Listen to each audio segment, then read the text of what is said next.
मलिकपुर गांव में मजनू नाम का एक गरीब किसान अपनी माँ के साथ रहा करता था। वो पूरे दिन खेतों में मेहनत करता। एक दिन मजनू की छोटी बहन अपने बेटे के साथ उसके घर आती है। भैया, मैं इससे परेशान आ चुकी हूँ। इसने मेरा जीना हराम कर दिया है। इसका काम ही है पूरे दिन खाना और आराम करना। भला ऐसा रहा तो आगे चलकर ये क्या कर पाएगा? दुनिया इतनी जल्दी से आगे बढ़ रही है, लेकिन ये कोई काम करने का नाम ही नहीं लेता। अरे डमरू, तू पूरे दिन खाता ही है, कोई काम क्यों नहीं करता? क्या करूं, पूरे शरीर में तो सबसे बड़ा पेट होता है ना, तो इसको भरने के लिए खाना तो पड़ेगा ही। देखा भैया, ये ना ऐसे ही जवाब देता है। एक नंबर का बदतमीज हो गया है। अब तो आप ही इसे सुधार सकते हैं। कुछ दिन ये आपके पास रहेगा। जब ये सुधर जाए तब मैं आकर इसे ले जाऊंगी। वैसे भी यहाँ दुनिया भर का काम होता है, अब से सब यही करेगा।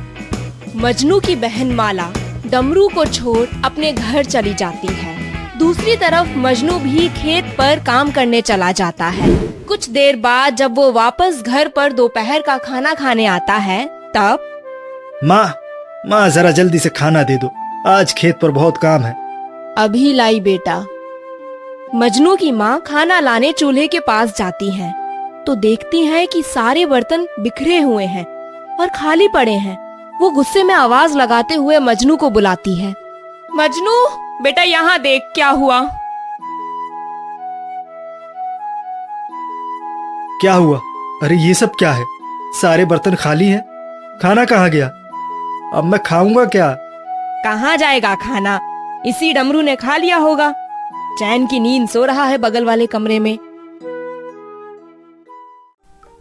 मजनू दूसरे कमरे में सोए डमरू को उठाता है और उससे खाने के बारे में पूछने लगता है। अरे उठ डमरू, ये सारा खाना तुमने खा लिया, अब मैं क्या खाऊंगा?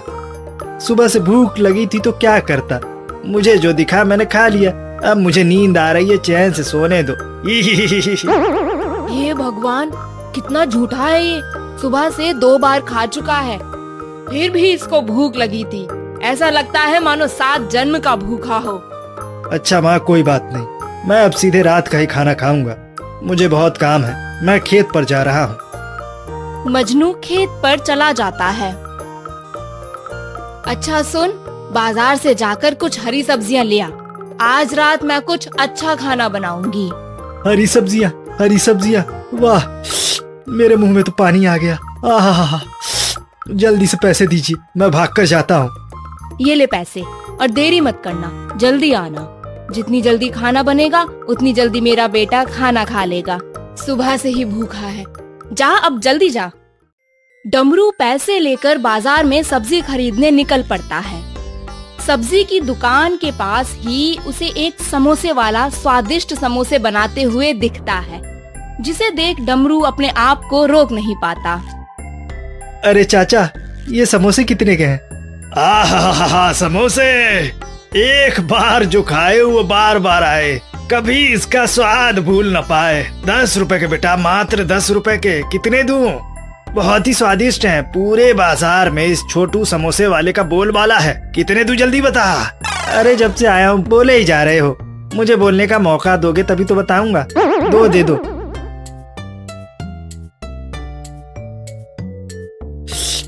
ये ले 2 समोसे। अब ला मोटू, जल्दी से 20 रुपया दे दे। डमरू को समोसे इतने स्वादिष्ट लगते हैं कि वो छोटू के सारे समोसे खत्म कर देता है। अरे बाप रे, ये मोटा तो लगता है जन्म से भूखा है। ऐ मोटे, ला 200 रुपए दे। तूने मेरा सारा समोसा ही खत्म कर दिया। घर पे खाना नहीं मिलता क्या? डमरू छोटे समोसे वाले को 200 रुपए की जगह 150 रुपए ही देता है। ऐ हाथी के बच्चे, ये क्या है?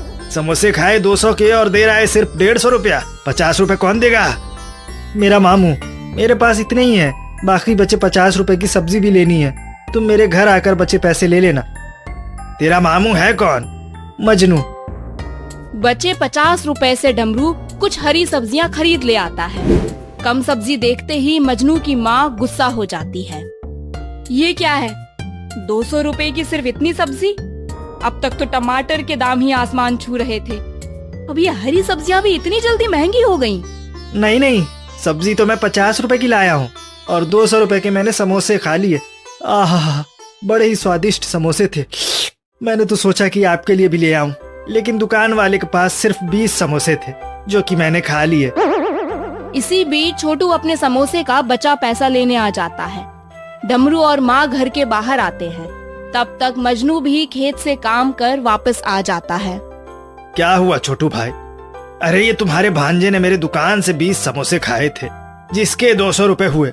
इसने मुझे सिर्फ 150 रुपया ही दिया, तो मैं बचे 50 रुपए लेने आया हूँ।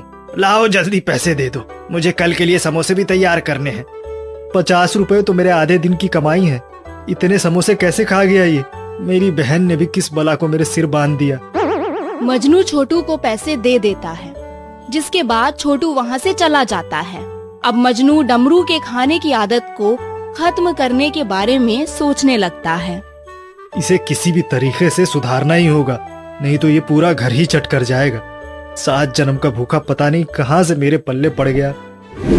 गांव के एक वैद्य के पास जाकर मजनू अपनी सारी समस्या के बारे में बताता है।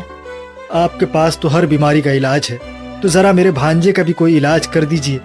उसकी भूख तो खत्म होती ही नहीं है। वैद्य मजनू को 2 पुड़िया देता है। ये दोनों पुड़िया का इस्तेमाल करके तुम उसके खाने की आदत को छुड़ा सकते हो। इधर मजनू के घर पर उसका पड़ोसी श्याम डमरू को गांव में खाने की प्रतियोगिता के बारे में बताने आता है। अरे मोटू, तेरे लिए एक अच्छी खबर है। आज गांव में सेठ के यहाँ खाने की प्रतियोगिता होने वाली है। तू वहाँ जी भर कर खा सकता है और तुझे तो कोई रोकने वाला भी नहीं रहेगा। अरे ये तो बहुत अच्छी बात है। चल जल्दी चल, मेरे मुंह में तो अभी से ही पानी आने लगा। आज तो जी भर कर खाऊंगा। भगवान तेरा भला हो। अब मैं सबको अपनी असली ताकत दिखाऊंगा। डमरू श्याम के साथ सेठ के यहाँ पहुँच जाता है। उसके आसपास गांव के लोग भी जो प्रतियोगिता में हिस्सा लेने आए थे वो बैठ जाते हैं। एक एक कर सबके आगे खाने की थाली रखी जाती है। भाइयों, आज मेरे बेटे का जन्मदिन है। इसी खुशी में हमने ये दावत रखी है। आप में से जो भी इस प्रतियोगिता को जीतेगा उसे अच्छा खासा इनाम दिया जाएगा। वाह वाह, डबल फायदा, खाना भी और पैसा भी। सेठ की बात खत्म होते ही डमरू खाने पर टूट पड़ता है। कुछ देर बाद उसके अगल बगल के लोग धीरे धीरे हार मानने लगते हैं। अब सिर्फ डमरू और गांव का मोटा धनिया बचा था। दोनों अभी तक खाने के पीछे पड़े हुए थे। अरे बाप रे, ये दोनों तो हार मानने का नाम ही नहीं ले रहे। खाना भी धीरे धीरे खत्म होने वाला है। आखिरकार मोटा धनिया डमरू के आगे हार मान जाता है, लेकिन डमरू अभी भी खाने से उठने के मूड में नहीं था। रसोई में खाना भी खत्म होने की कगार पर ही था। मजनू डमरू को सबके सामने खाते हुए देख सर पीटने लगता है। आय हाय, ये तो सबके सामने मेरी बेइज्जती करवा के रहेगा। अरे कोई कुछ करो, नहीं तो ये मोटा पूरा खाना खत्म करके ही मानेगा। मजनू रसोई में जा वैद्य के दिए पुड़िया में से दवाई मिठाई पर छिड़क कर डमरू को खिलाने ले जाता है। ये ले डमरू, इसे खा ले, ये बहुत ही स्वादिष्ट है। लाइए लाइए, बहुत भूख लगी है। मिठाई का निवाला मुंह में डालते ही डमरू के पेट में दर्द होने लगता है। पेट में दर्द हो रहा है। मेरे पेट में बहुत दर्द हो रहा है। लगता है मैंने आज कुछ ज्यादा ही खा लिया। बस बहुत हुआ। अब मैं नहीं खा पाऊंगा। अब नहीं खा पाऊंगा। बाप रे, आज तो मेरे घर का सारा खाना ही खत्म हो जाता। कहाँ से उठा लाया इसे। ये लो, शर्त के अनुसार प्रतियोगिता इसने ही जीती है। ये रहा इसका इनाम। अब डमरू और मजनू घर पर। मामू, मेरे पेट में तो अभी भी दर्द हो रहा है। मैंने बहुत खा लिया। मुझे इतना नहीं खाना चाहिए था। आए मर गया मेरा पेट। ये ले, ये दवाई खा ले, सब ठीक हो जाएगा। हिसाब से खाया करो। कई बार ज्यादा खाते हुए देख लोग नजर भी लगा देते हैं। इसीलिए कम खाओ पर अच्छे से खाओ। शरीर को उसी से फायदा मिलता है। कुछ देर बाद डमरू। मामू, अब सब ठीक है। मैं बिल्कुल पहले जैसा हो गया। अब मैं कभी ज्यादा खाना नहीं खाऊंगा।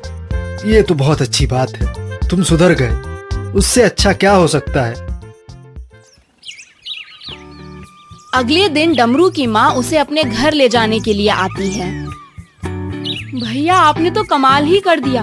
मुझे तो पहले ही इसे आपके यहाँ लेकर आ जाना चाहिए था। इतनी जल्दी आपने इसे सुधार दिया।